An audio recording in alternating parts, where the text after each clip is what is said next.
السلام عليكم ورحمة الله وبركاته. الحمد لله رب العالمين، وصلى الله على نبينا محمد وعلى آله وأصحابه أجمعين، أما بعد.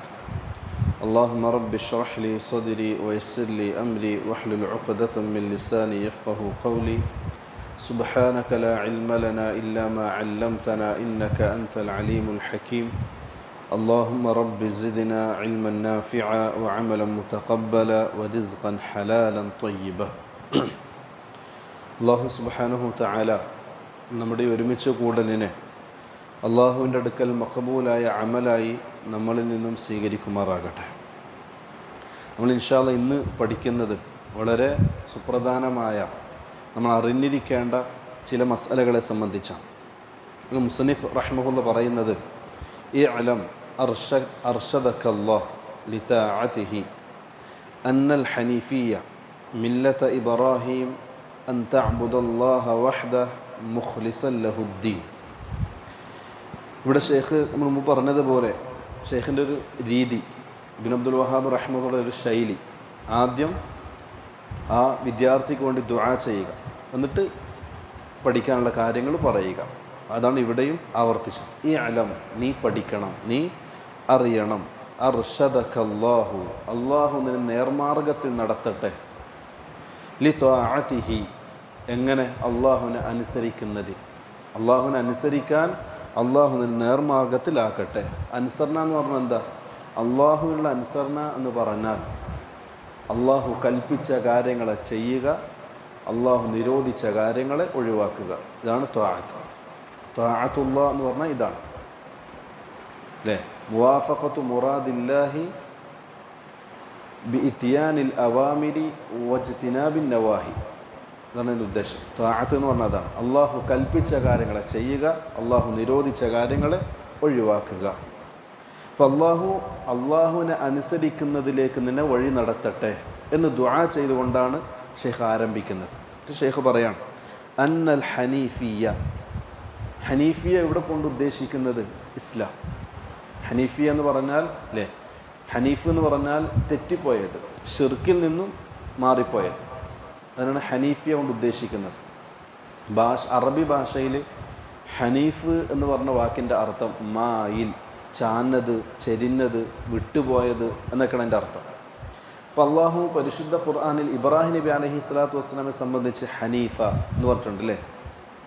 പിന്നെ ഇബ്രാഹിമ കാന ഹനീഫ, ഇബ്രാഹിം നബി ഹനീഫ, മുസ്ലിമാണ് അല്ലേ. മുസ്ലിമു ഹനീഫ. ഹനീഫ് എന്ന് പറഞ്ഞാൽ ഷിർക്കിൽ നിന്നും മാറിയത്, തെറ്റിപ്പോയത്, അതായത് ഇസ്ലാം. അപ്പോൾ ഇവിടെ നമ്മൾ ഷെയ്ഖ് ഉദ്ദേശിക്കുന്നത് അന്നൽ ഹനീഫിയ, യഥാർത്ഥ ഇസ്ലാം. നമ്മൾ മലയാളത്തിൽ പറഞ്ഞ റുജുവായ പാത, ഷിർക്കിൽ സംഭവിക്കാതെ, ഷിർക്കിൽ നിന്നും മാറി തൗഹീദിൽ മാത്രം അടിസ്ഥാനപ്പെടുത്തിയിട്ടുള്ള ഇസ്ലാം മതം, അതിനാണ് ഹനീഫിയ കൊണ്ട് ഉദ്ദേശിക്കുന്നത്. ഷെയ്ഖ് പറയാണ്, അന്നൽ ഹനീഫിയ, അതായത് ഇസ്ലാം, മില്ലത ഇബ്രാഹിം, ഇബ്രാഹിം നബിയുടെ പാതയായ, ഇബ്രാഹിം നബിയുടെ മില്ലത്ത് അല്ലേ. അള്ളാഹു പരിശുദ്ധ ഖുർആനിൽ നമ്മളോട് പിൻപറ്റപ്പെടാൻ വേണ്ടി പറഞ്ഞത് മില്ലത്ത ഇബ്രാഹിം, ഇബ്രാഹിം നബിയുടെ പാതയാണ്, ഇബ്രാഹിം നബിയുടെ മില്ലത്താണ്. അപ്പോൾ ഇബ്രാഹിം നബിക്ക് മുമ്പുള്ളതൊന്നും ഇസ്ലാം അല്ലേ? പിന്നെ എന്തുകൊണ്ട് അള്ളാഹു ഇബ്രാഹിം നബിയുടെ പാത നിങ്ങൾ പിൻപറ്റണം എന്ന് പറയേണ്ട കാരണം ശ്രദ്ധിച്ചോ? പരിശുദ്ധ ഖുർആനിൽ അള്ളാഹു പറയാണ്, വമൻ യർഗബു അൻ മില്ലത്തി ഇബ്രാഹിം, ഇബ്രാഹിം നബിയുടെ മില്ലത്തിൽ നിന്ന് ആരെങ്കിലും തെറ്റിപ്പോയാൽ, ഉദ്ദേശം ഇസ്ലാം, ഇസ്ലാമിൽ നിന്ന് ആരെങ്കിലും തെറ്റിപ്പോയാൽ പയച്ചവനാണ്. അള്ളാഹു ഈ മില്ലത്ത് ഇബ്രാഹിം അല്ലാത്ത വേറൊന്നും മനുഷ്യന് സ്വീകരിക്കുന്നതല്ല. അപ്പം മുമ്പ് വന്ന ആദം നബി തൊട്ട് ഇബ്രാഹിം നബി വരെയുള്ള എല്ലാ പ്രവാചകന്മാരും അല്ലേ, ആദം, നൂഹ്, അതേപോലെ തന്നെ ഇദ്രീസ്, ഷീസ്, ഈ പ്രവാചകന്മാരൊക്കെ അവരും ഇസ്ലാമിലല്ലേ. മൂസാ നബി ഇസ്ലാമിലല്ലേ. പിന്നെ എന്തുകൊണ്ട് അള്ളാഹു ഇബ്രാഹിം നബിയുടെ മില്ലത്ത് എന്ന് പറയേണ്ട കാരണം? പണ്ഡിതന്മാർ പറയാറുള്ളത്, റസൂലുള്ളാഹി സ്വല്ലല്ലാഹു അലൈഹി വസല്ലമ തങ്ങളുടെ ഒരു ഹദീസാണ്. റസൂലുള്ളാഹി തങ്ങൾ പറഞ്ഞു, നമ്മൾ പ്രവാചകന്മാർ അവർ ഉപ്പയൊത്ത സഹോദരങ്ങളെപ്പോലെയാണ്. ഉപ്പയൊത്ത സഹോദരൻ എന്ന് പറഞ്ഞാൽ ഒരുപാട് ഉപ്പ ഒന്നായിരിക്കും, ഉമ്മ വ്യത്യസ്തമായിരിക്കും അല്ലേ. ഒരാളിപ്പോൾ 4 കല്യാണം കഴിച്ചു, ആ 4 ഭാര്യമാരുടെ മക്കളുണ്ടായി. അവരെല്ലാവരുടെയും ഉപ്പ ഒന്നാണ്, ഉമ്മ വ്യത്യസ്തമാണ്. അതേപോലെയാണ് പ്രവാചകന്മാർ എന്ന് റസൂലുള്ളാഹി തങ്ങൾ പറഞ്ഞു. എൻ്റെ ഉദ്ദേശം എന്താ വെച്ചാൽ എല്ലാ പ്രവാചകന്മാരും അടിസ്ഥാനം ഇസ്ലാമാണ്, എന്നാൽ തൗഹീദാണ് അടിസ്ഥാനം, എന്നാൽ അവരുടെ ശരീഅത്ത് വ്യത്യസ്തമാണ്. മനസ്സിലാകുന്നുണ്ടോ? അതാണ് ഈ ഹദീസിൻ്റെ ഉദ്ദേശം. എല്ലാ പ്രവാചകന്മാരുടെ അടിസ്ഥാനം തൗഹീദാണ്, എന്നാൽ അവരുടെ ശരീഅത്ത് വ്യത്യസ്തമാണ്. മൂസാ നബിയുടെ ശരീഅത്തല്ല റസൂലുള്ളാഹി തങ്ങളുടെ ശരീഅത്തിൽ, അല്ലേ? ഈസാ നബിയുടെ ശരീഅത്തല്ല നമ്മുടെ ശരീഅത്ത്. ആദം നബിക്ക് ഉണ്ടായ ശരീഅത്തല്ല നമ്മുടെ ശരീഅത്ത്. ഉദാഹരണം പറയാം, ആദം നബി അലൈഹി സ്വലാത്തു വസ്സലാമിൻ്റെ കാലഘട്ടത്തിൽ സഹോദരനും സഹോദരിയും കല്യാണം കഴിക്കാം, അല്ലേ? അതുകൊണ്ടല്ലേ ഹാബീലും യുദ്ധം ഉണ്ടായതും പരസ്പരം കൊന്നതും, അല്ലേ? പരസ്പരം വേറെ മനുഷ്യന്മാരില്ല. അപ്പം അതിനനുസരിച്ചുള്ള ആ കാലഘട്ടത്തിനനുസരിച്ചുള്ള ശരീഅത്തായിരിക്കും അള്ളാഹു നിയമമാക്കുക. അപ്പോൾ സഹോദരനും സഹോദരിയും പരസ്പരം കല്യാണം കഴിക്കാം. നമ്മുടെ ശരീരത്തിൽ പറ്റുമോ? ഇല്ല, ഹറാമാണ്. അതേപോലെ തന്നെ മൂസാ നബി അലൈഹി സ്വലാത്തു വസ്സലാമയുടെ കാലഘട്ടത്തിൽ തൗബ എന്ന് പറയുന്നത് പരസ്പരം കൊല്ലലാണ്. തൗബ ചെയ്യാന്ന് പറഞ്ഞാൽ ഞാൻ നിന്നെ കൊല്ലും, നീ ഓനെ കൊല്ലും, അങ്ങനെ അതാണ് തൗബ എന്ന് പറഞ്ഞാൽ. ഷിയുമ്പത്തിൻ്റെ തൗബയോ അത് അള്ളാഹു മാറ്റി, ശരീഅത്ത് മാറി. അങ്ങനെ വ്യത്യസ്ത രൂപത്തിൽ ഓരോ പ്രവാചകന്മാർക്ക് വ്യത്യസ്ത ശരീഅത്തുകളുണ്ട്, നിയമങ്ങളുണ്ട്, എന്നാൽ അടിസ്ഥാനം എല്ലാം ഒന്നാണ്. അതേതാ? അൽ ഇസ്ലാം, ഐ അത്തൗഹീദ്. ഇസ്ലാം എന്ന് പറഞ്ഞതിൻ്റെ അർത്ഥം എന്താ? അൽ ഇസ്തിസ്ലാമു ലില്ലാഹി ബിത്തൗഹീദ്. അള്ളാഹുവിനെ ഏകനാക്കിക്കൊണ്ട് അള്ളാഹുവിന് കീഴൊതുങ്ങുക, അതാണ് ഇസ്ലാം എന്ന് പറഞ്ഞാൽ എല്ലാ മേഖലയിലും. പിന്നെ ഇവിടെ മില്ലത്ത് ഇബ്രാഹിം നബിയുടെ പാത എന്ന് പറയാൻ കാരണം, ഇബ്രാഹിം നബി, ആദം നബി തൊട്ട് ഇബ്രാഹിം നബി വരെ വളരെ ചുരുക്കം പ്രവാചകന്മാരെ വന്നിട്ടുള്ളൂ. ഇബ്രാഹിം നബിയിൽ നിന്നാണ് പിന്നെ ഒരു പ്രവാചകന്മാരുടെ പരമ്പര ഉണ്ടാകുന്നത്, അല്ലേ? അതുകൊണ്ടാണ് അബുൽ ആദം അല്ലെങ്കിൽ അബുൽ അംബിയ ഇബ്രാഹിം എന്ന് പറയപ്പെടാനുള്ള കാരണം. പ്രവാചകന്മാരുടെ പിതാവ് എന്നറിയപ്പെടുന്ന വ്യക്തി ഇബ്രാഹിം നബിയാണ്, അബുൽ അംബിയ എന്ന പേരിൽ അറിയപ്പെട്ടത്. ഇതിന് കാരണം എന്താ അറിയോ? ഇബ്രാഹിം നബിക്ക് 2 മക്കളാണ്, ഒന്ന് ഇസ്മായിൽ, 2 ഇസ്ഹാഖ്. ഇസ്മായിലിലൂടെ അറബി വംശവും അതിലൂടെ മുഹമ്മദ് സല്ലല്ലാഹു അലൈഹി വസല്ലം അവിടെ അവസാനിച്ചു പ്രവാചക ശൃംഖല. ഇസ്ഹാഖിലൂടെ ബനു ഇസ്രായേൽ എന്ന് പറയുന്നൊരു സന്താന പരമ്പര തന്നെ ഉണ്ടായി. ബനു ഇസ്രായേലാണ് ഏറ്റവും കൂടുതൽ പ്രവാചകന്മാർ വന്നത്, അല്ലേ? ഇസ്ഹാഖ് എന്ന് യാക്കൂബ്, യാക്കൂബ് എന്ന് യൂസുഫ്, അങ്ങനെ ഒരു വലിയ ശൃംഖല, വലിയൊരു കൂട്ടം തന്നെ പ്രവാചകന്മാർ ബനു ഇസ്രായേലിൽ വന്നു. അവരുടെ എല്ലാം മടക്കം ഇബ്രാഹിം നബിയിലേക്കാണ്.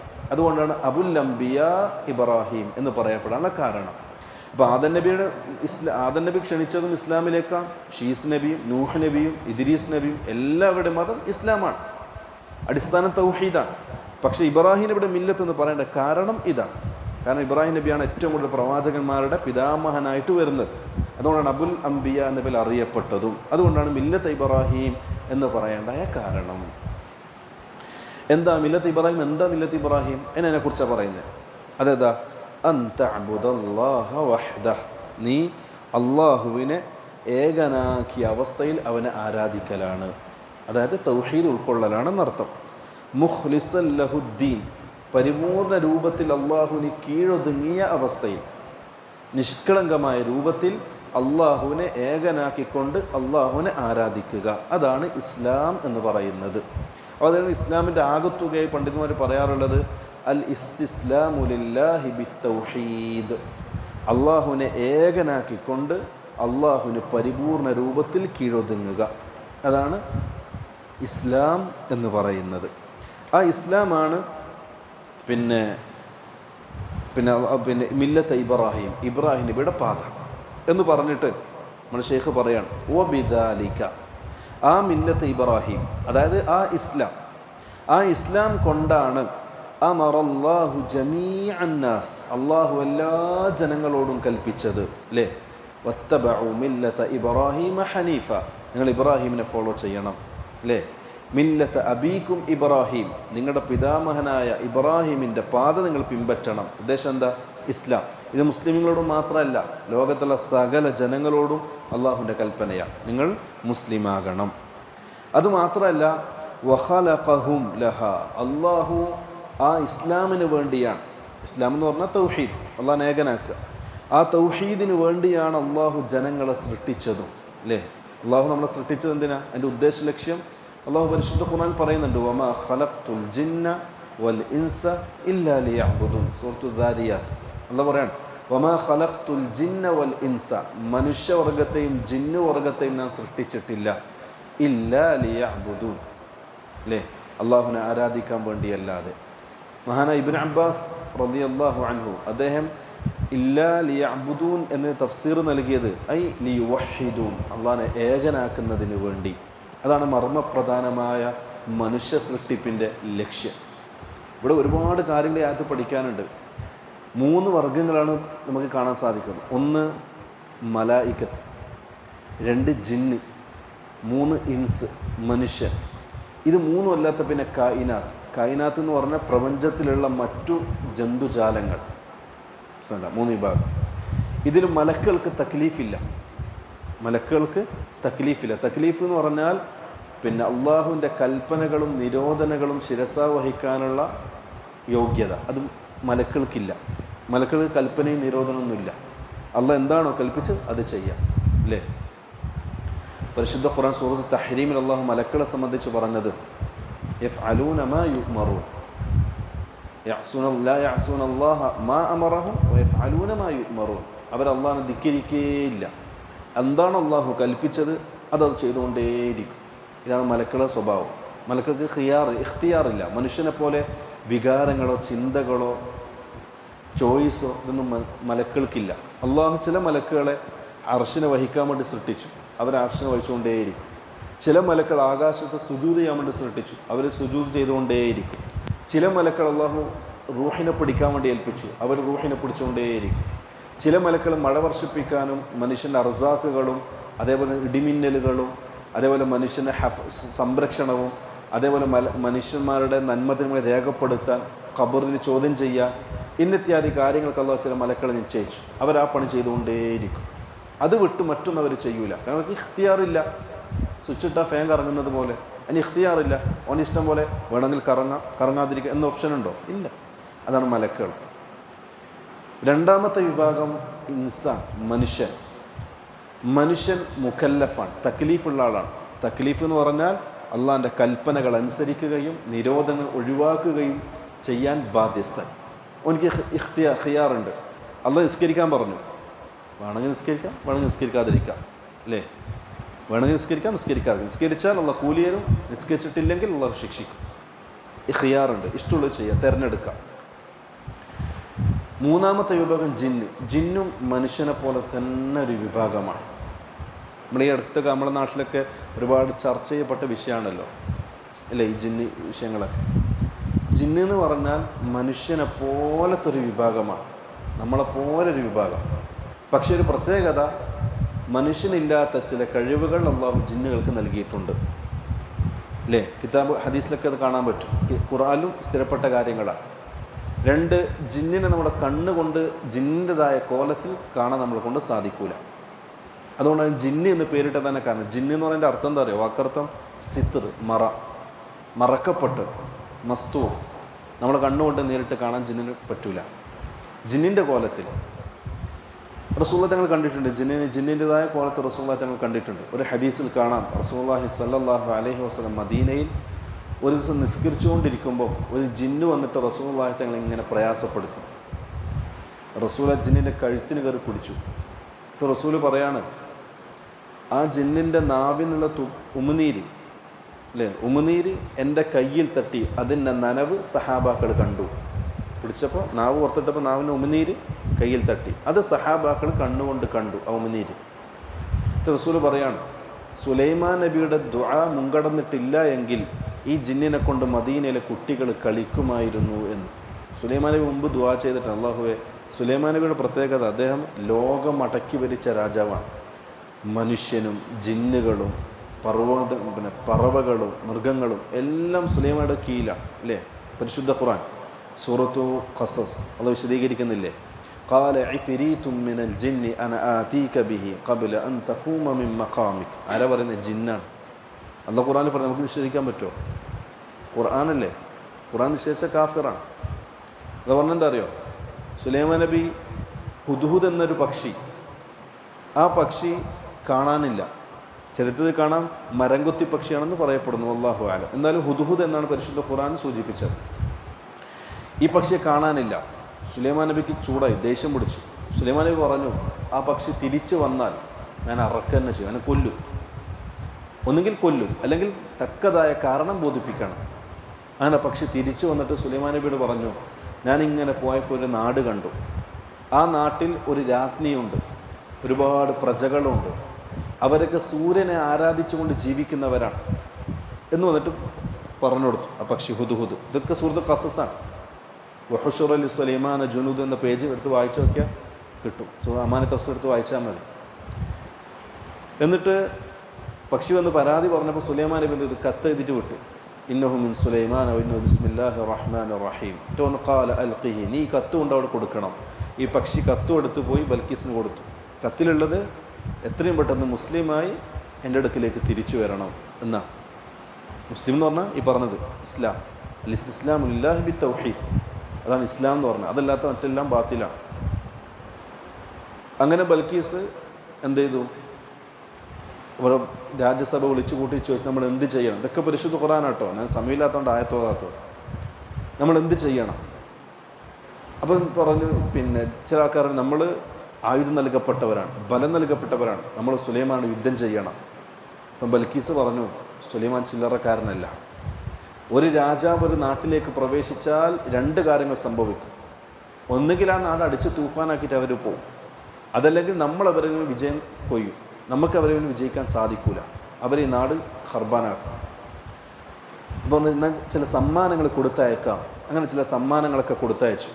സുലൈമാൻ നബി ഇത് കണ്ടിട്ട് അത്ഭുതപ്പെട്ടു. സുലൈമാൻ നബി വിചാരിക്കുകയാണ്, ലോകം മുഴുവൻ അന്ന് എനിക്ക് കീഴ്പ്പെടുത്തി തന്നിട്ടുണ്ട്, എന്നിട്ടാണ് ഈ ചെറിയ സമ്മാനം കൊടുത്തയച്ചത്. അങ്ങനെ രണ്ടാമത് കത്തയച്ചു, നമ്മൾ ഇസ്ലാം സ്വീകരിച്ച് നിങ്ങളുടെ അടുക്കിലേക്ക് വരാം. ആ സമയത്താണ് സുലൈമാൻ നബി ചോദിക്കുന്നത്, തൂനി മുസ്ലിമീൻ, ബൽക്കീസ് രാജ്ഞി മുസ്ലിമായി എൻ്റെ അടുക്കിലേക്ക് വരുന്നതിന് മുമ്പ് ആ രാജ്ഞിയുടെ സിംഹാസനം ആരാണ് എനിക്ക് കൊണ്ടുവന്ന് തരിക? ഇതാണ് സുലൈമാൻ നബി ചോദിക്കുന്നത്. അതിന് മറുപടിയായിട്ടാണ് ഈ ജിന്ന് പറയുന്നത്. ഖാല ഇഫ്രീത്തും മിനൽ ജിൻ, ജിന്ന് വർഗത്തിൽപ്പെട്ട ഇഫ്രീത്ത് എന്ന് പറയുന്ന ആൾ, ഇഫ്രീത്ത് എന്ന അദ്ദേഹത്തിൻ്റെ പേര്, ഇഫ്രീത്ത് എന്ന് പറയുന്ന ആൾ പറഞ്ഞു, നിങ്ങൾ നിങ്ങളുടെ ഇരിപ്പിടത്തിന് എഴുന്നേൽക്കുന്നതിന് മുമ്പ് ഞാൻ കൊണ്ടുതരാം. മനുഷ്യൻ കൊണ്ട് സാധിക്കുമോ? ഇല്ല. ഇപ്പോൾ മനുഷ്യൻ്റെ കഴിവിൽ നിന്നും അതീതമായ ചില കഴിവുകൾ അള്ളാഹു ജിന്നുകൾക്ക് നൽകിയിട്ടുണ്ട്. അവർക്ക് സഞ്ചരിക്കാൻ പറ്റും, കാറ്റിൻ്റെ വേഗത്തിൽ സഞ്ചരിക്കാൻ പറ്റും, രൂപം മാറാൻ പറ്റും. ഇതൊന്നും ആർക്കില്ല? മനുഷ്യന്മാർക്കില്ല. ഇതൊക്കെ സ്ഥിരപ്പെട്ടതാട്ടോ ഖുർആനിലും ഹദീസിലും. അങ്ങനെ ഇഫ്രീത്ത് പറഞ്ഞു. സുലൈമാൻ ഉണ്ടാതിരുന്നു. അടുത്ത ആൾ പറഞ്ഞു, അല്ലേ, ഖാലല്ലദീന ഇൻദഹു ഊതീതു മിനൽ ഇൽം, ഇൽമ് നൽകപ്പെട്ട ഒരുവൻ, അതായത് ജിന്നി വിഭാഗത്തിൽ കുറച്ച് അറിവും വിദ്യാഭ്യാസമൊക്കെ ഉള്ള ഒരാൾ പറഞ്ഞു, അനാതീക ബിഹി ഖബ്ല അൻ യർതദ്ദ ഇലൈക തർഫുക്, നമ്മൾ കണ്ണിങ്ങനെ പൂട്ടി തുറക്കൂലേ, അല്ലേ, ആ പൂട്ടി തുറക്കുന്ന സമയം കൊണ്ട് ഞാൻ കൊണ്ടുതരാം. ഇൽമ് നൽകപ്പെട്ടവനായ ജിന്ന് പറഞ്ഞു. സുലൈമാൻ സംഭവിച്ചു. സുലൈമാൻ കണ്ണ് പൂട്ടി തുറക്കുന്നതിന് മുമ്പ് ആ സിംഹാസനം ഇവിടെ എത്തി. ബൽക്കീസ് വന്നു. ഇത് കണ്ടപ്പോൾ ചോദിച്ചു, ഇതേപോലത്തത് നീ എവിടെയും കണ്ടിട്ടുണ്ടോ? ആണ്, എൻ്റെതും ഏകദേശം ഇതേപോലത്തെ സിംഹാസനമായിരുന്നു എന്ന് പറഞ്ഞു ബൽക്കീസ്. ഖുർആനിൽ കാണാം, പിന്നെ അതിൻ്റെ താഴ്ഭാഗത്ത്, കൊട്ടാരത്തിൻ്റെ താഴ്ഭാഗത്ത് ചില്ലുകൾ കൊണ്ടായിരുന്നു, അടിയിൽ കടലും മേലെ ചില്ലും. അപ്പോൾ ഈ രാജ്ഞി വരുന്ന സമയത്ത് ഫകശഫത് അൻ സാഖൈഹ, അത് വെള്ളമാണെന്ന് തെറ്റിദ്ധരിച്ചുകൊണ്ട് ഡ്രസ്സ് ഒകശഫത്ത് അൻ സാഖൈഹ, സാഖ് എന്ന് പറഞ്ഞാൽ കണങ്കാല്, നമ്മൾ ഈ കാല് കാണുമാറ് ഡ്രസ്സ് പൊക്കി, നമ്മൾ വെള്ളത്തിലേക്ക് ഇറങ്ങുമ്പോൾ ഡ്രസ്സ് പൊക്കൂലേ, അതേപോലെ ഡ്രസ്സ് പൊക്കിയിട്ടാണ് കൊട്ടാരത്തിലേക്ക് കടന്നത്. അത്ര കണ്ണഞ്ചിപ്പിക്കുന്ന അത്ഭുതകരമായ സൃഷ്ടികളാണ് ഈ സുലൈമാൻ നബി ഒരുക്കി വെച്ചത് ഈ രാജ്ഞിയെ സ്വീകരിക്കാൻ. ഇതാണ് സംഭവം. നിങ്ങൾ മാനത്തഫ്സീർ എടുത്ത് വായിച്ചാൽ മതി, സൂറത്തുൽ ഖസസിൻ്റെ ചില ഭാഗങ്ങൾ, അവസാന ഭാഗങ്ങൾ. പിന്നെ പറഞ്ഞു വന്നത് ഇതാണ് മൂന്നാമത്തെ വിഭാഗം, ജിന്ന് വർഗം. അതും മനുഷ്യനെ പോലെ തന്നെ തക്ലീഫുള്ളവരാണ്. അവർക്കും പിന്നെ അള്ളാഹുവിൻ്റെ കൽപ്പനകൾ അനുസരിക്കാനും അള്ളാഹുവിൻ്റെ നിരോധനങ്ങൾ ഒഴിവാക്കാനും ബാധ്യസ്ഥരാണ്, അല്ലേ.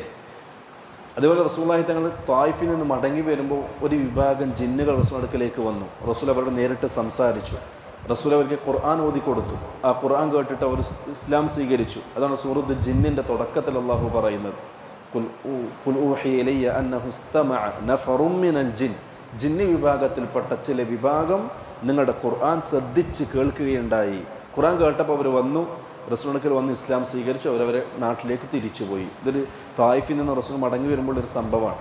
അതാണ് സൂറത്തുൽ ജിന്നിൻ്റെ തുടക്കത്തിലെ 1-2 ആയത്തുകളിൽ അള്ളാഹു വിശദീകരിക്കുന്നത്. ഇതൊക്കെ ചില യാഥാർത്ഥ്യങ്ങളാണ്. നമ്മുടെ ബുദ്ധി കൊണ്ടോ നമ്മുടെ ചിന്ത കൊണ്ടോ നമ്മൾ വിലയിരുത്തേണ്ട കാര്യങ്ങളല്ല. ഇതൊക്കെ നമ്മൾ അവലംബിക്കേണ്ടത് നസ്സാണ്. ഇതാണ് സലഫി മനഹജ് എന്ന് പറഞ്ഞാൽ എന്താ അറിയോ? എന്താണ് സലഫി മനഹജ് എന്ന് പറഞ്ഞാൽ? ബുദ്ധിക്ക് സ്ഥാനമില്ല. ബുദ്ധി ഉപയോഗിക്കേണ്ടിടത്തേ ഉപയോഗിക്കാൻ പറ്റൂ, എല്ലായിടത്തും ഉപയോഗിക്കാൻ പറ്റൂല. ഖുർആനും ഹദീസിലും എന്ത് സ്ഥിരപ്പെട്ടുവോ ആ കാര്യങ്ങൾ എങ്ങനെയാണോ സഹാബാക്കൾ മനസ്സിലാക്കിയത് അത് ഫോളോ ചെയ്യുക. അതിനാണ് സലഫി മനഹജ് എന്ന് പറയുക. അതിനാണ് സലഫി മനഹജ് എന്ന് പറയുക. അതിൽ നിന്ന് തെറ്റിയാൽ പിന്നെ പിടുത്തം കിട്ടൂല, പിന്നെ ഒരേ പോക്കായിരിക്കും, വലാലത്തിലേക്ക് പോകും. കാരണം ബുദ്ധിക്ക് സ്ഥിരതയില്ല. ഇന്നൊന്ന് ചിന്തിക്കും, നാളെ മറ്റൊന്ന് ചിന്തിക്കും.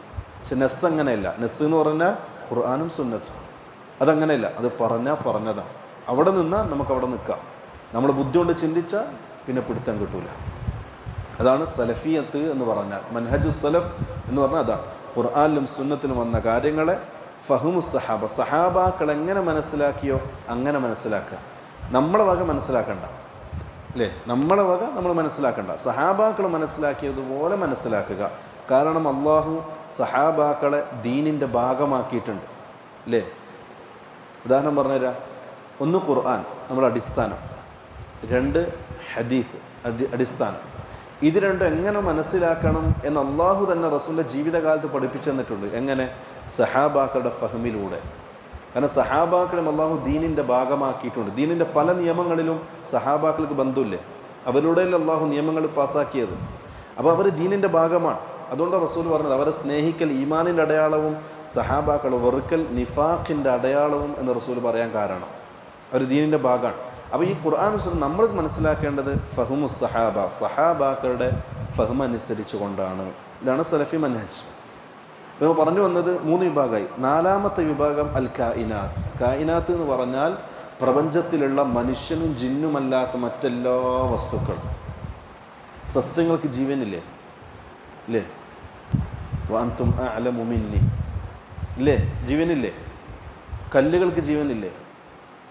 കടപ്പ എന്ന് പറയുന്നൊരു സ്ഥലമുണ്ട് ആന്ധ്രാപ്രദേശിൽ, കടപ്പ. ആ നാട്ടിൽ ഞാനൊരു ദിവസം പോയിട്ടുണ്ടായിരുന്നു. ഒരു ഹിഫ്ദിൻ്റെ സ്ഥാപനത്തിൽ ഇൻ്റർവ്യൂ ചെയ്യാൻ വേണ്ടിയിട്ട്, പരീക്ഷ നടത്താൻ വേണ്ടിയിട്ട് പോയി. അപ്പോൾ ആ കടപ്പ എന്ന് പറഞ്ഞ സ്ഥലത്തെ മേയർ, അവിടുത്തെ മേയർ മുസ്ലിമാണ്. അപ്പോൾ അയാളെ ക്ഷണം സ്വീകരിച്ചിട്ട് നമ്മൾ പോകുന്നത്. അയാൾ നടത്തുന്ന സ്ഥാപനമാണ്. അപ്പോൾ അയാൾ നമ്മളെയും കൂട്ടിയിട്ട് കടപ്പ എന്ന് പറയുന്ന ആ നാട്ടിൽ ചില സ്ഥലങ്ങൾ കാണിച്ചു തരാൻ വേണ്ടി കൊണ്ടുപോയി. അവിടുത്തെ മെയിൻ ബിസിനസ് എന്താ അറിയോ? കല്ല് കൃഷി ചെയ്യുക. കല്ല് കൃഷി ചെയ്തിട്ട് ഇമ്പോർട്ട് ചെയ്യുക. ചെറിയ ചെറിയ കല്ലായിരിക്കും. അത് ഭൂമിയുടെ അടി കുഴിച്ചിട്ട് അത് വലുതാവും, വളരും. വലുതായി വർഷങ്ങൾക്ക് ശേഷം അത് തോണ്ടിയെടുത്തിട്ട് നാട് കടത്താം. ഇതാണ് അവരുടെ ബിസിനസ്. നമ്മൾ വിശ്വസിക്കുക, ഞാൻ നേരിട്ട് കണ്ടതാണ്. കല്ല്, ചെറിയ ചെറിയ കല്ല് അതിങ്ങനെ അയാൾ പറയാണ്, കല്ലിങ്ങനെ വളർന്ന് വർഷങ്ങളനുസരിച്ച് ഇങ്ങനെ വളർന്ന് വരും. അതെടുത്തിട്ട് അവർ മുറിച്ച് പീസാക്കി പിന്നെ ഫോറിൻ കൺട്രിയിലേക്ക് കയറ്റി അയക്കുക. അതാണ് അവരുടെ ബിസിനസ്. ആ സ്ഥലം കാണിച്ചത് നമുക്ക് കല്ലുണ്ടാക്കുന്നത്. ഈ മാർബിളും മാർബിളൊക്കെ മുറിച്ചെടുക്കുന്നില്ല, ഗ്രാനൈറ്റൊക്കെ, അതാണ്. അപ്പോൾ എല്ലാത്തിനും ജീവനുകളുണ്ട് വസ്തുക്കൾക്ക്. പക്ഷെ ഇവർക്കൊന്നും എന്തില്ല? തക്ലീഫില്ല. അള്ളാഹിൻ്റെ കൽപ്പന അനുസരിക്കാനും നിരോധം ഒഴിവാക്കാനും ബാധ്യസ്ഥരല്ല. അങ്ങനെ അവർക്ക് എൻ്റെ ചോയ്സ് ഇല്ല. അത് മനുഷ്യനും ജിന്നിനും മാത്രമേ അള്ളാഹു ഭൂമി ലോകത്ത് നൽകിയിട്ടുള്ളൂ തക്ലീഫ് എന്ന് പറയുന്നത്. അതുകൊണ്ട് തന്നെ ഈ 2 വിഭാഗം നാളെ മഹ്ശറയിൽ ചോദ്യം ചെയ്യപ്പെടും. മറ്റുള്ളവർക്ക് ചോദ്യം ഉണ്ടാകും? ഇല്ല. മറ്റുള്ളവർക്ക് ചോദ്യങ്ങളില്ല. മൃഗങ്ങളായാലും സസ്യങ്ങളായാലും ഇതിനൊന്നും എന്തില്ല? അള്ളാഹിൻ്റെ കോടതിയിൽ ചോദ്യങ്ങളില്ല. ചോദ്യം മനുഷ്യനും ജിന്നിനും മാത്രമായിരിക്കും. തിരിയുന്നുണ്ടോ? ഈ 4 കായിനാത്ത്. ഇത് പറഞ്ഞതെന്ന് വെച്ചാൽ, ഇപ്പോൾ ഇസ്ലാം എന്ന് പറയുന്നത് 2 രൂപത്തിലാണ്. ഇസ്ലാം എന്ന് പറഞ്ഞാൽ അള്ളാഹ് ഏകനാക്കുക. അത് 2 രൂപത്തിലാണ്. അതിന് സാധാരണ പണ്ഡിതന്മാർ പറയുള്ളത്, ഒന്ന് ഇബാദത്തുൻ കൗനിയ്യ. ഇബാദത്തുൻ കൗനിയ്യ എന്ന് പറഞ്ഞാൽ പ്രകൃതിപരമായി തന്നെ മനുഷ്യൻ അടിച്ചേൽപ്പിക്കപ്പെട്ടത്. ഉദാഹരണം, പിന്നെ ഈ ഭൂമി ലോകത്തുള്ള സകല വസ്തുക്കളും അള്ളാഹുവിൻ്റെ കൺട്രോളിലാണ് ചലിച്ചുകൊണ്ടിരിക്കുന്നത്. അതിന് ആരും പുറത്തേക്ക് പോവോ? ഇല്ല. ഈ ഭൂമി ലോകത്തുള്ള സകലതും അള്ളാഹുവിൻ്റെ നിയന്ത്രണത്തിലും തദ്ബീറിലുമാണ്. എല്ലാം നിയന്ത്രിക്കുന്നത് അള്ളാഹുവാണ്. അള്ളാഹുവിൻ്റെ നിയന്ത്രണത്തിൽ നിന്നും ആരെങ്കിലും പുറത്തു പോവോ? ഇല്ല. അവരെല്ലാം അള്ളാഹുവിന് കീഴൊതുങ്ങിയവരാകുന്നു. ഒരർത്ഥത്തിൽ ഇസ്ലാം എല്ലാം അള്ളാഹുവിന് കീഴൊതുങ്ങിയതാകുന്നു. പക്ഷെ നമ്മളെ ഇഖ്തിയാർ, നമ്മളെ ഇഷ്ടപ്രകാരമാണോ? അല്ല, ഇജ്ബാറൻ, അല്ലേ? നിർബന്ധപൂർവ്വം ഈ ലോകത്തുള്ള സകലതും അള്ളാഹുവിൻ്റെ കൈപ്പിടിയിലാണ്. എപ്പോഴും അള്ളാഹുവിൻ്റെ മുൽക്കിയത്തിലാണ്, ആധിപത്യത്തിലാണ്. അതിന് പുറത്തു പോകാൻ ആരെ കൊണ്ടും സാധിക്കില്ല. അതിൽ എല്ലാ വിഭാഗവും ഒരേപോലെയാണ്. മലക്കുകളായാലും ജിന്നുകളായാലും മനുഷ്യരായാലും മറ്റുള്ള കായിനാത്ത്, പ്രപഞ്ചത്തിലെ മറ്റുള്ള സൃഷ്ടിപ്പുകളായാലും അള്ളാഹുവിൻ്റെ കൗനിയായ ഇബാദത്തിൽ നിന്നും പുറത്തു പോകില്ല. അവരൊക്കെ അള്ളാഹിൻ്റെ കൺട്രോളിലാണ്, ആരും പുറത്തു പോകില്ല. ഇജുബാരിയാണത്, നിർബന്ധപരമായി ചെയ്യേണ്ട കാര്യങ്ങളാണ്. സൂര്യൻ്റെ ഇഷ്ടം പോലെ ഇന്ന് പടിഞ്ഞാറുന്ന്, നാളെ കിഴക്കുന്ന്, പിന്നെ തെക്കുന്ന്, വടക്കുന്ന് ഉദിക്കുമോ? ഇല്ല, അത് അള്ളാഹിൻ്റെ നിയന്ത്രണത്തിലാണ്. അല്ല പറഞ്ഞേ ലശംസിയം ബഗീലഹ അൻ തുദ്രിക്കൽ ഖമർ. സൂര്യൻ വിചാരിക്കണം ഇന്ന് ഖമറിനെ നമുക്ക് ഫോളോ ചെയ്യാം, ഇന്ന് തന്നെ പാസ് ചെയ്യാം, നടക്കുമോ? ഇല്ല. കുല്ലും ഫി ഫലകി യസ്ബഹൂൻ. അള്ളാഹു നിശ്ചയിച്ച അതിൻ്റെതായ ഭ്രമണപഥത്തിലൂടെ അതിങ്ങനെ സഞ്ചരിച്ചു കൊണ്ടേയിരിക്കും. അതിന് ഇഷ്ടംപോലെ ചെയ്യാൻ പറ്റുമോ? ഇല്ല. അതിനാണ് ഇബാദ കൗനിയ എന്ന് പറയാം. നിർബന്ധപൂർവ്വം അള്ളാഹുവിൻ്റെ കീഴൊതുങ്ങി ജീവിക്കും, ഇബാദ കൗനിയ. രണ്ടാമത്തത് ഇബാദ ശർഇയ്യ. ഇബാദ ശർഇയ്യ എന്ന് പറഞ്ഞാൽ ഇത് മനുഷ്യൻ്റെ ഇഖ്തിയാർ അനുസരിച്ചാണ്. അത് രണ്ട് വിഭാഗത്തിനേ ഉള്ളൂ, മനുഷ്യനും ജിന്നിനും. ഇബാദ ശർഇയ്യ അത് ഇവരുടെ ഇഖ്തിയാർ അനുസരിച്ചാണ്. ബലാൽക്കാരമില്ല, ദീനിൽ ബലാൽക്കാരുണ്ടോ? ലാ ഇക്റാഹ ഫിദ്ദീൻ. വേണമെങ്കിൽ ചെയ്യാം, വേണ്ടവർക്ക് ഒഴിവാക്കാം, അല്ലേ? ഇമ്മ യക്ഫുർ വ ഇമ്മ യശ്കുർ. അത് നിങ്ങളിഷ്ടം. നന്മ ചെയ്ത അള്ളാഹ് പ്രതിഫലം തരും, തിന്മ ചെയ്ത അള്ളാഹ് ശിക്ഷിക്കുകയും ചെയ്യും. അത് അള്ളാഹിൻ്റെ അടുക്കൽ നീതിപൂർണ്ണമാണ്. ഇതാണ് ഇബാദ ശർഇയ്യ. അത് മനുഷ്യനും ജിന്നിനും മാത്രമേ ഉള്ളൂ. തക്ലീഫുള്ള രണ്ട് വിഭാഗം ഭൂമി ലോകത്ത്. മനസ്സിലാകുന്നുണ്ടോ? ഇപ്പോൾ പറഞ്ഞു വന്നത് അപ്പോൾ അള്ളാഹിനെ ഇബാദത്ത് ചെയ്യാൻ, അതായത് ഏതായിരിക്കും അത്? ഈ രണ്ടും ഉൾപ്പെട്ടു. അതിനു വേണ്ടിയാണ് അള്ളാഹു എന്ത് ചെയ്തത്? മനുഷ്യനെയും ജിന്നുവർഗത്തെയും സൃഷ്ടിച്ചിട്ടുള്ളത്. ഈ വമഅന യഅ്ബുദൂൻ, അള്ളാഹിനെ ആരാധിക്കാൻ എന്നതിൻ്റെ അർത്ഥം യുവഹിദൂൻ, അള്ളാഹുവിനെ ഏകനാക്കാൻ. അപ്പം ഇസ്ലാമിൻ്റെ അടിസ്ഥാനം തന്നെ എന്താണ്? തൗഹീദാണ്. അത് നമ്മൾ ഇസ്ലാം എന്ന് പറയുമ്പോൾ ഇസ്ലാമിൻ്റെ ഡെഫിനേഷൻ പറയുന്നത് എന്താ അറിയോ? അൽ ഇസ്തിസ്ലാമുല്ലാഹി ബിത്തൗഹീദ്. തൗഹീദ് കൊണ്ട് അള്ളാഹുവിനെ കീഴൊതുങ്ങുക, എല്ലാത്തിലും അള്ളാഹിനെ ഏകനാക്കുക. അതാണ് ഇസ്ലാം എന്ന് പറയുന്നത്. അപ്പോൾ അള്ളാഹുവിനെ ഏകനാക്കാത്ത ആൾക്കാർ ഇസ്ലാം എന്ന് പറയാൻ നമുക്ക് വല്ല വകുപ്പുണ്ടാകും. അള്ളാഹ് കാക്കട്ടെ. മനസ്സിലാകുന്നുണ്ടോ? പിന്നെ നോക്കോ, വഅഅ്ലമു മാ അമറല്ലാഹു ബിഹി അത്തൗഹീദ്. ഇനി വേറെ വിഷയത്തിലേക്ക് കടന്നു. ശിർക്കും തൗഹീദും നടത്ത വലിയ ചർച്ച. വഅഅ്ലമു മാ അമറല്ലാഹ്. അപ്പം ഇബാദ ശർഇയ്യ എന്ന് പറഞ്ഞല്ലോ, എന്നാൽ ഇബാദത്ത് ചെയ്യാൻ വേണ്ടി എന്ന് പറഞ്ഞല്ലോ. എന്താണ് ഇബാദത്ത് എന്ന് പറഞ്ഞാൽ? അള്ളാഹിൻ്റെ കൽപ്പനകൾ അനുസരിക്കുകയും അള്ളാഹിൻ്റെ നിരോധനങ്ങൾ ഒഴിവാക്കുകയും ചെയ്യുക. അതാണ് ഇബാദത്ത്. ഷെയ്ഖുൽ ഇസ്ലാം ഇബ്നു തൈമിയ്യ റഹിമഹുല്ലാഹ് ഇബാദത്തിനെ സംബന്ധിച്ച് പറഞ്ഞ ചില വാക്കുകളുണ്ട്, വളരെ വ്യക്തമായ, നമ്മൾ പഠിച്ചിരിക്കേണ്ട ഒരു കാര്യം. അദ്ദേഹം പറയാണ്, ഇബാദത്ത് എന്ന് പറഞ്ഞാൽ മനുഷ്യൻ ചെയ്യുന്ന വാക്കുകളും പ്രവർത്തനങ്ങളും അള്ളാഹു തൃപ്തിപ്പെടുന്നതും ഇഷ്ടപ്പെടുന്നതുമായ എല്ലാ വാക്കുകൾക്കും എന്ത് പറയും? ഇബാദത്ത് എന്ന് പറയും. ഇസ്മുൻ ജാമിഉൻ ലികുല്ലി മാ യുഅ്ബദുല്ലാഹ്. അള്ളാഹു ആരാധിക്കപ്പെടുന്ന വാക്കായാലും പ്രവർത്തനങ്ങളായാലും അള്ളാഹു ഇഷ്ടപ്പെടുന്ന എല്ലാ കാര്യത്തിനും എന്ത് പറയും? ഇബാദത്ത് എന്ന് പറയും. മനസ്സിലാകുന്നുണ്ടോ? അപ്പോൾ ആ ഇബാദത്തുകളുടെ കൂട്ടത്തിൽ വഅഅ്ലമു മാ അമറല്ലാഹു ബിഹി, ആ ഇബാദത്തുകളുടെ കൂട്ടത്തിൽ ഏറ്റവും മഹത്വമുള്ള ഒരുപാട് ഇബാദത്തുകളില്ലേ? നിസ്കാരം, നോമ്പ്, സക്കാത്ത്, ഖുശൂ, തവക്കുൽ, തഖ്വ, അങ്ങനെ ഒരുപാട് ഇബാദത്തുകളുണ്ട്. ആ കൂട്ടത്തിൽ ഏറ്റവും മഹത്വമുള്ളത് ഏതാത്? അത്തൗഹീദ്, തൗഹീദാകുന്നു. അതാണ് നമ്മുടെ ഷെയ്ഖ് പറഞ്ഞ് നിർത്തിയത്. അഅ്ലമു മാ അമറല്ലാഹു ബിഹി അത്തൗഹീദ്. ഏറ്റവും മഹത്വമുള്ള, പ്രാധാന്യമുള്ള, അള്ളാഹു കൽപ്പിച്ച ഇബാദത്ത് കൂട്ടത്തിൽ ഒന്ന് അത്തൗഹീദ്, അള്ളാഹുവിനെ ഏകനാക്കലാകുന്നു. എന്താ ഈ തൗഹീദ്? അതാണ് അടുത്ത ചർച്ചയിൽ വരുന്നത്. ഓരോ കാര്യങ്ങൾ തൗഹീദ് എന്താണെന്ന് വിശദീകരണം, അത് കഴിഞ്ഞിട്ട് ഷിർക്ക് എന്താണെന്ന്. തൗഹീദ് എന്താണെന്ന് പഠിക്കുമ്പോൾ 3 കാര്യങ്ങൾ പഠിക്കണം. തൗഹീദ് 3 രൂപത്തിലാണ്: തൗഹീദ് ഉലൂഹിയ്യ, തൗഹീദ് റുബൂബിയ്യ, തൗഹീദ് അൽ അസ്മാ വസ്സിഫാത്ത്. ഈ 3 പഠിക്കണം. ഇൻഷാ അല്ലാഹ് നമുക്ക് അടുത്ത ക്ലാസ്സിൽ പഠിക്കാം. പക്ഷെ നമ്മൾ മനസ്സിലാക്കേണ്ട ഒരു കാര്യം, നമ്മുടെ നാട്ടിൽ പൊതുവേ ഉണ്ടാകുന്നൊരു തെറ്റിദ്ധാരണ, ഈ തൗഹീദിൻ്റെ തഖ്സീമാത്ത്, തൗഹീദിനെ ഇങ്ങനെ 3ആയി തരംതിരിച്ചത് നമ്മുടെ നാട്ടിലെ വഹാബികളാണ് എന്നൊരു കുപ്രചാരണം നമ്മുടെ നാട്ടിലുണ്ട്. എല്ലാവരും പറയുന്നൊരു കാര്യമാണത്. യഥാർത്ഥത്തിൽ അങ്ങനെയല്ല. ഇബ്നു ബത്ത റഹിമഹുല്ലാ അതേപോലെ തഹാവി റഹിമഹുല്ല ഹിജ്റ 600 500 ജനിച്ച മനുഷ്യന്മാരാണ്. അവർ ഈ തൗഹീദ് തക്സീമായിട്ട് വേർതിരിച്ചിട്ടുണ്ട്. ഇബ്നു ബത്തൂത്ത എന്നാണ് ഏറ്റവും ആദ്യം തൗഹീദിനെ തക്സീമായി ഖുർആൻ തെളിവിൻ്റെ അടിസ്ഥാനത്തിൽ വിശദീകരിച്ചത്. ഇതൊക്കെ തെളിവിൻ്റെ അടിസ്ഥാനത്തിലാണ്, ഒന്നും നമ്മുടെ ഇച്ഛക്കനുസരിച്ചോ നമ്മുടെ ഹവക്കനുസരിച്ചോ അല്ല. ഇൻഷാ അല്ലാഹ് അതൊക്കെ നമുക്ക് ഇൻഷാ അല്ലാഹ് അടുത്ത ക്ലാസ്സിൽ ചർച്ച ചെയ്യും. എന്താണ് തൗഹീദ്, തൗഹീദിൻ്റെ വിഭാഗങ്ങൾ, പിന്നെ അതുപോലെ തന്നെ തൗഹീദിന് ഘടകവിരുദ്ധമായ ഷിർക്കും ഷിർക്കിൻ്റെ വിഭാഗങ്ങളും. അള്ളാഹു ഇൽമ് പഠിക്കാനും അമൽ ചെയ്യാനും നല്ല തൗഫീഖ് നൽകി അനുഗ്രഹിക്കട്ടെ. നമ്മുടെ അമലിലും ഇൽമിലും ആരോഗ്യത്തിലും ആയുസ്സിലും സമയത്തിലും അള്ളാഹു നല്ല ബർക്കത്ത് നൽകി അനുഗ്രഹിക്കട്ടെ. ഹദാ വല്ലാഹു അഅലം വസല്ലല്ലാഹു അലാ നബിയിന മുഹമ്മദിൻ വഅലാ ആലിഹി വസഹ്ബിഹി അജ്മഈൻ. അസ്സലാമു അലൈക്കും വറഹ്മത്തുള്ളാഹി വബറകാതുഹു.